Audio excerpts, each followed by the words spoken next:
You know what makes me lose my mind? Watching people dump money into the stock market like they're pulling a slot machine lever, while they've got credit card debt sitting right there, eating them alive at 22% interest. It's like trying to fill a bucket with giant holes at the bottom and wondering why it's never getting full.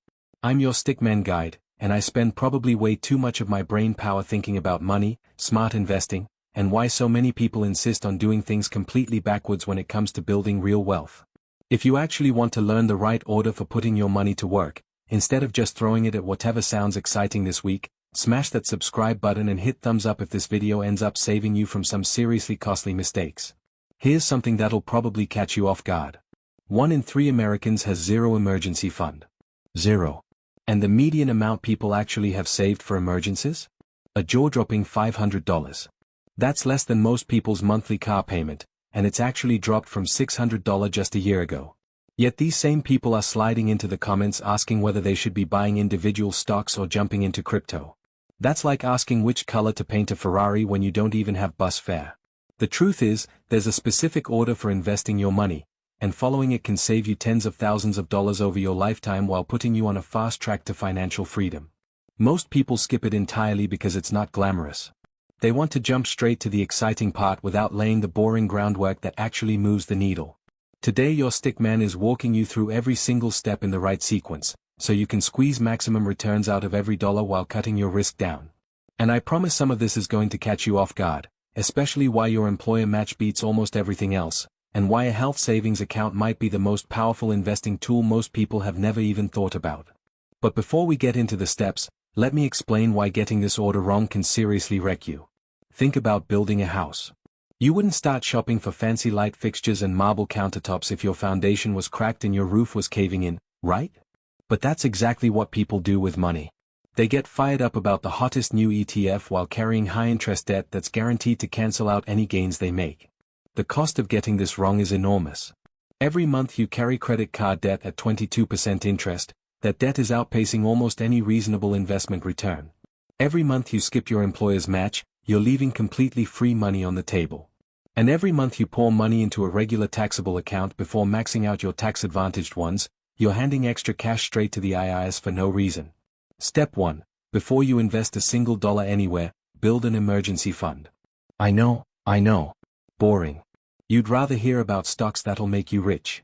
But here's the real reason this matters more than you think. An emergency fund isn't just money for surprise expenses, it's a psychological shield that stops you from making terrible decisions when life inevitably punches you in the face. When your car breaks down or a medical bill lands in your mailbox, having that cushion means you don't have to sell your investments at the worst possible moment or stack up high-interest debt just to survive. So how much do you actually need? The classic advice is 3 to 6 months of expenses, but honestly, that range is so wide it's almost useless. It really depends on your situation. Stable government job with good benefits? 3 months is probably fine. Freelancer in a volatile field with no safety net? You might need 6 months or more. Here's your stickman's practical approach. Get your first $1,000 saved as fast as humanly possible. That covers most minor curveballs and gives you that mental buffer. Then build toward 1 full month of expenses. Once you hit that, keep going until you reach 3 months. Breaking it into chunks makes the goal feel a lot less like climbing Everest. And here's something interesting. Vanguard research found that people with at least $2,000 saved for emergencies scored 21% higher on financial well-being than those with nothing saved. That was the biggest boost tied to any single financial factor they measured. $2,000 won't change your life, but the peace of mind it buys? That absolutely will. Step 2. Once that emergency fund is solid, wipe out all your high-interest debt before you invest anything else. We're talking anything charging you more than roughly 8% annually. Credit cards are the obvious culprit here. With average rates sitting above 22%, credit card debt is financial cancer.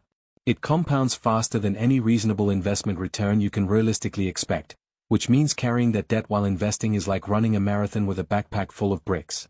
Mathematically, paying off high-interest debt gives you a guaranteed return equal to that interest rate. And that often beats anything the stock market can offer. Let me paint the picture. You've got $5,000 in credit card debt at 22%. Make only the minimums and you'll hand over nearly $2,800 in interest over 5 years. That's money that could have been building your future instead of lining a bank's pocket. Every dollar you throw at that debt is essentially earning a guaranteed 22% return, better than Warren Buffett's long-term average, by the way. The game plan is simple. List every debt, its interest rate, and its minimum payment. Pay minimums on everything, then fire every spare dollar at the highest rate debt first. That's the debt avalanche, mathematically the most efficient method out there. Some people prefer the debt snowball, knocking out the smallest balances first for that dopamine hit of progress, and that's totally valid for motivation. But if pure efficiency is your goal, avalanche wins every time. Now here's where it gets interesting. There's one big exception to paying off debt before investing. If your employer matches retirement contributions, you should grab that full match even before you finish paying off high-interest debt. I know that sounds backwards. But the math makes it obvious. Employer matching is essentially a guaranteed 100% return on your money up to the match limit. Even against 22% credit card interest, a 100% immediate return wins. It's like finding cash on the sidewalk that your employer will double the moment you pick it up. Quick example, your employer matches 50 cents on every dollar up to 6% of your salary. You earn $50,000. Contribute $3,000, get $1,500 back instantly. That's a 50% return before your investments earn a single cent. No other opportunity can promise that. The move is to contribute just enough to grab the full match, then redirect every extra dollar back to killing that debt. Once the debt's gone, then you ramp up contributions. This way you're locking in guaranteed returns without letting high-interest debt bleed you out any longer than necessary. One thing worth knowing. Some employers have vesting schedules, meaning you need to stick around a certain amount of time to actually keep those matching funds. Check yours. But even with vesting, the immediate return almost always makes it worth it. That trio, emergency fund, debt elimination, employer match, is the foundation of your financial house. Without it, everything else you build is sitting on quicksand. Now we step into what your stickman calls the tax optimization zone. This is where it gets genuinely exciting, and where most people blow it by rushing straight to regular investment accounts when they should be maxing out every tax-advantaged option available to them first. Step 4, max out your IRA. And here's why this comes before putting more into your 401k beyond the match. Your IRA gives you way more control over your investment choices and typically far lower fees than most employer plans. A lot of 401k plans are notorious for a limited menu of expensive mutual funds charging 1 to 2% in management fees. An IRA? You can park your money in low-cost index funds charging just a few basis points. That difference sounds tiny, but over decades it can cost you tens of thousands of dollars. The difference between keeping your money and slowly feeding it to fund managers who drive nicer cars than you. For 2025, you can contribute up to $7,000 to an IRA, or $8,000 if you're 50 or older. Once that's maxed, then you circle back to your 401k and start pushing beyond the match. But here's where you've got a decision to make. Traditional or Roth. This choice can literally save, or cost, you thousands over your lifetime. The core question is simple even if the answer gets complicated. Do you want to pay taxes now or later? Traditional accounts let you deduct contributions today, but you pay taxes on withdrawals in retirement. Roth accounts are funded with after-tax dollars, but everything grows and comes out completely tax-free. The rule of thumb that works for most people: if you're in a high tax bracket now and expect a lower one in retirement, go traditional. If you're in a lower bracket now with higher earnings ahead, go Roth and lock in today's lower rate. Young people early in their careers? Lean Roth, you're likely at your lowest earning point and tax rates probably aren't heading down. Peak earners? Traditional might make more sense to cut your current tax bill. And if you genuinely can't tell? Split the difference. Tax diversification gives you flexibility no matter what the future brings. Step 5, if you have access to a health savings account, pay close attention. This might be the most underused investing tool in America. HSAs come with not 1, not 2, but 3 separate tax benefits that make them almost unfairly good for the right person. You get a tax deduction on contributions like a traditional IRA. Your money grows tax-free while invested. And withdrawals for qualified medical expenses, even in retirement, come out completely tax-free. It's the only account that rewards you on the way in, while the money grows, and on the way out. No other account does all 3. For 2025, you can contribute up to $4,300 with individual coverage or $8,550 for family coverage. The catch: you need to be on a high-deductible health plan, which isn't the right fit for everyone. But if you're young and healthy, this can be one of the most powerful retirement tools you've got.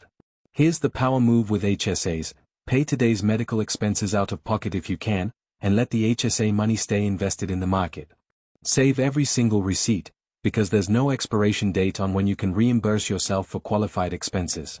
You could pay a doctor bill today, keep the receipt in a folder, and pull that money out of your HSA completely tax-free 20 years from now.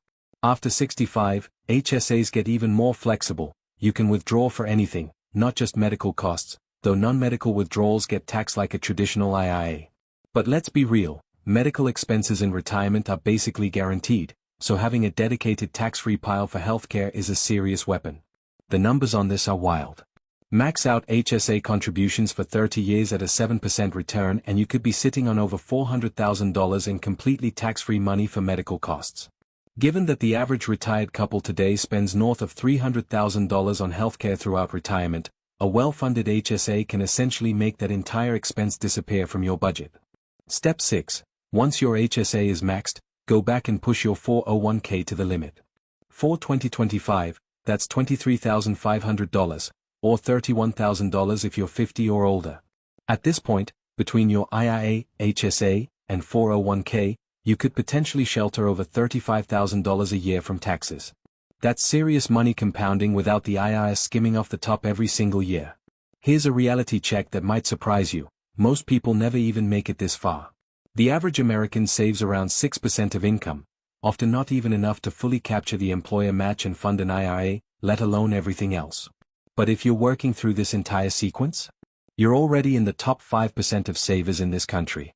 Your retirement is going to look completely different from the people around you. The beautiful thing about this order is how every step reinforces the one before it. Your emergency fund keeps you from derailing when life happens. Eliminating debt stops the bleeding. Grabbing the employer match locks in guaranteed returns. Tax-advantaged accounts let your money snowball without government interference. Each layer makes the whole structure stronger. And finally, step 7, taxable investment accounts. This is the step most people want to start with. And now that you've done everything else, you're actually ready for it. Taxable accounts are the open road of investing: individual stocks, ETFs, options, crypto, index funds, no contribution limits, no withdrawal restrictions. Total flexibility. But it's also where most people make their worst mistakes, because access to everything doesn't automatically make you smart about it. Here's what bugs your stick man about taxable accounts. People get so hyped about the freedom that they forget about tax drag. Every dividend gets taxed. Every profitable sale means a call from the IRS. It's like running a race while someone keeps pouring sand in your shoes. You can still get there, it's just harder than it has to be. The difference between tax-advantaged and taxable accounts over time is genuinely staggering. Invest $10,000 a year for 30 years. In a tax-advantaged account at 7% return, you're looking at around $944,000. In a taxable account with the same return after paying taxes along the way? Closer to $700,000. That's nearly $250,000 lost to tax drag. Nothing more. But once you've maxed everything else, taxable accounts bring real value, complete flexibility. Saving for a house in 5 years? No problem. Want to retire early before you can touch your retirement accounts? Taxable accounts are your bridge. Leaving money to your kids? They get a step up in cost basis when you pass, potentially wiping out capital gains taxes entirely. So there it is, the investing order that most people completely ignore in their rush to strike it rich overnight. Emergency fund.